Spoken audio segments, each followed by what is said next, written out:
Heroes and Generals is a game, and to most people that's all it will ever be. But beneath the not quite Call of Duty facade lies a game that is about as confused as a puppy first hearing the dreaded vacuum cleaner. Besides being as confused as I was throughout high school, the game is actually pretty good, although it does have a few issues. So the question is it great? Graphically, Heroes and Generals is unbelievably generic. So unbelievably generic, in fact, that you could mistake it for an old Battlefield game if you didn't know otherwise. Not to mention, all of the soldiers look like generic Call of Duty protagonists in generic World War II outfits. As for quality, it looks somewhere between a still image rendered on a PS3 in a reasonable amount of time and a game from 2015. Although that seems like a pretty wide gap, it's because the textures do tend to vary a little in quality, although generally they're pretty okay. The gameplay of Heroes and Generals is, well, unusual to say the least. The first and most important thing is that the progression system reeks of free-to-play, while at the same time not feeling a lot like a free-to-play game in the sense that it still feels fair. The game has a wide variety of guns, some of which are obviously better than others, but some are what could be considered as overpowered as bringing an intercontinental ballistic missile to a club fight. Oh, and did I mention that the aforementioned ballistic missile is a Tsar bomber and the club fight is a group of 2-year-olds wearing boxing gloves trying to hit each other? On the other hand, most of the guns are well balanced, to a point that even some of the best guns in the game can be outplayed by level 1 weapons. The most versatile weapons in the game by far, though, are the Tier 2 submachine guns, which are the American Thompson, the German MP40, and the Soviet PPSH-41. I'm not including the PPS in this list because, frankly, it's more overpowered than a flashlight being hooked up to a nuclear reactor.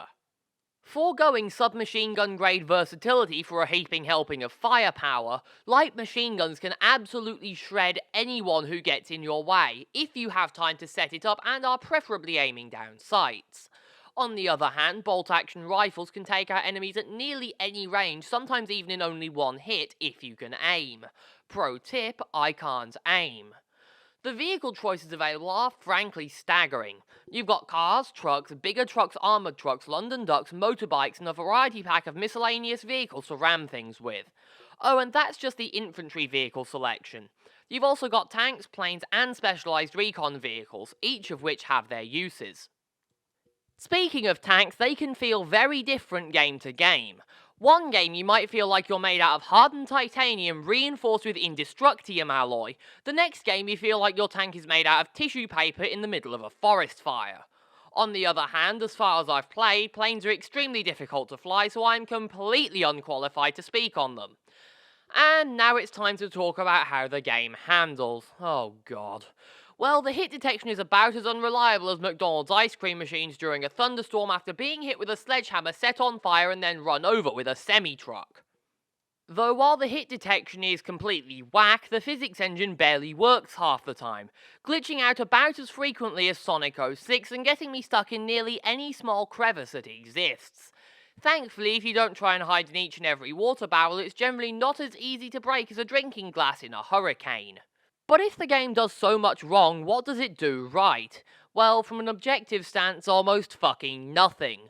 Though that's only from an objective stance. If you look at it from a slightly less objective stance, it still does almost fucking nothing right. Though what it does right is give you the highest of highs. When you get going, you can get an absolutely unbelievable rush of adrenaline as you go room to room surviving firefights by sheer luck and through the use of your abnormally large bollocks as a melee weapon.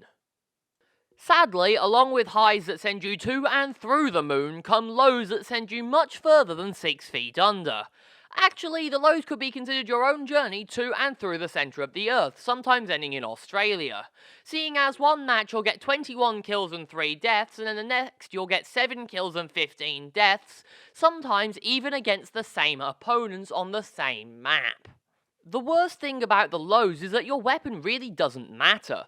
No matter what gun you have, and no matter how you kit it out, with very few exceptions, the lows will always still be exceptionally low. I say with a few exceptions because you will always do decently in smaller maps with a well-modded Tier 2 submachine gun, such as the MP40. But even taking the most boring, reliable weapon loadout doesn't stop you coming up against an entire team of try-hard snipers, PPS 41s and grenade spammers, which is just the worst. Thankfully, even though you can get crap rounds with even the most boring weapons, you can get awesome rounds with even the most oddball of weapons, such as the M1918 bar, the light machine gun with a capacity less than a submachine gun and practically no advantages over a submachine gun in any way.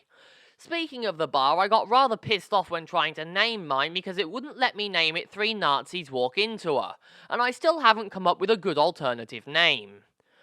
Overall, what can I say about this game that hasn't already been said? It's free, I guess, it's fun enough to play, and the highs that make drugs look like child's play are pretty great. The guns are generally very fun to use as well. On the other hand, the game can be more infuriating than listening to a Karen trying to get you to do her mental gymnastics as to why you're wrong, she's right, and the world is flat.